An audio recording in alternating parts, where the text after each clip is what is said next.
पहले के औरत लोग रही पतिवार्ता, आज के मर्दाना हो गई बन पत्नी वार्ता।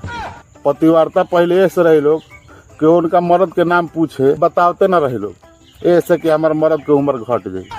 पहले के मर्द लोग खा के छोड़त रहन तो जूठा में औरत लोग खाइल पसंद करत रही कि भगवान रूपी हमारे मर्द बढ़न, वो जूठा में खाइम तो हम तर जाए। आज के मर्द सोचलन ह कि उपदवा हम ले ली, तो पत्नी वार्ता जान के अपने ऐसे पद ले कि जोरे बैठ के खाना पीना सब स्टार्ट कर दिलन ह।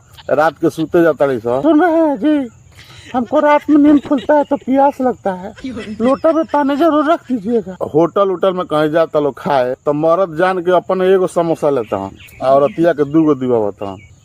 उ दूगो दिवैले बड़ा तो एगो खाई आ एगो छोड़ दी तो का कही, डार्लिंग हम नहीं सधा पाएंगे, तुम खा जाओ ना डार्लिंग। तो ऐसे एगो ले रहन, जानत रहन कि एगो छोड़ी तो हमारे खाए पड़ी।